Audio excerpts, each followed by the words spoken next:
જય શ્રી કૃષ્ણ બધાને। ખરાબ સમય તમારો હોય અને એ માણસ તમારી પડખે ઊભો રહે છે ને, તો એને જિંદગીમાં ક્યારેય નહીં ભૂલતા।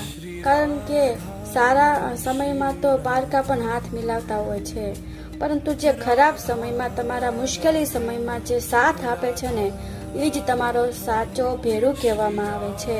એટલા માટે આવા વ્યક્તિને તમે ખોતા નહીં। અને બીજી વાત તો એ કે તમે ઓળખતા શીખો કે કોણ સાચું છે, કોણ ખોટું છે અને કોણ સાથ આપે છે। સાચા આપણા સગા હોય કે ઘરના હોય, એ પણ સુખમાં સમયમાં રાજી થતા હોય છે, દુઃખમાં તો પરિવાર પણ સાથ નથી દેતું।